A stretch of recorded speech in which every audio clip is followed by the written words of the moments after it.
The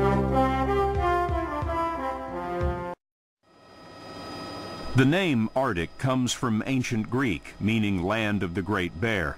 But the warming climate is threatening this icon of the Arctic, the polar bear.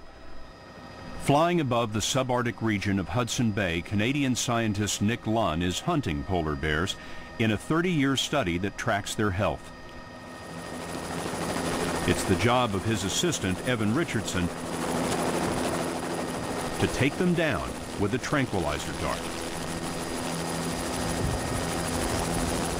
Don't tell me you're going to touch him with a 10-foot pole. This bear's got a little bit of a head movement, so we're just going to use the pole just to check without having to get necessarily too close. Hey, bear! Hey! It's only when a polar bear is essentially paralyzed for certain and for hours. You just grab him by the fur and just like this, and pull him. And 1, 2, 3. That doing this is recommended. Wow. The polar bear is the largest predator on land, and native people here say he'll even hunt humans, but not today. He just can't move his legs at all, can he? No. With the tranquilizer, the bear remains awake, but immobile. They know this bear by his tattoo. This is bear X19788.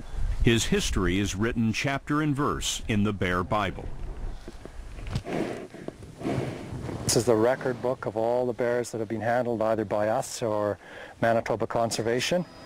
The study began here at the Wapust National Park because the bear population was thought to be the healthiest in the world.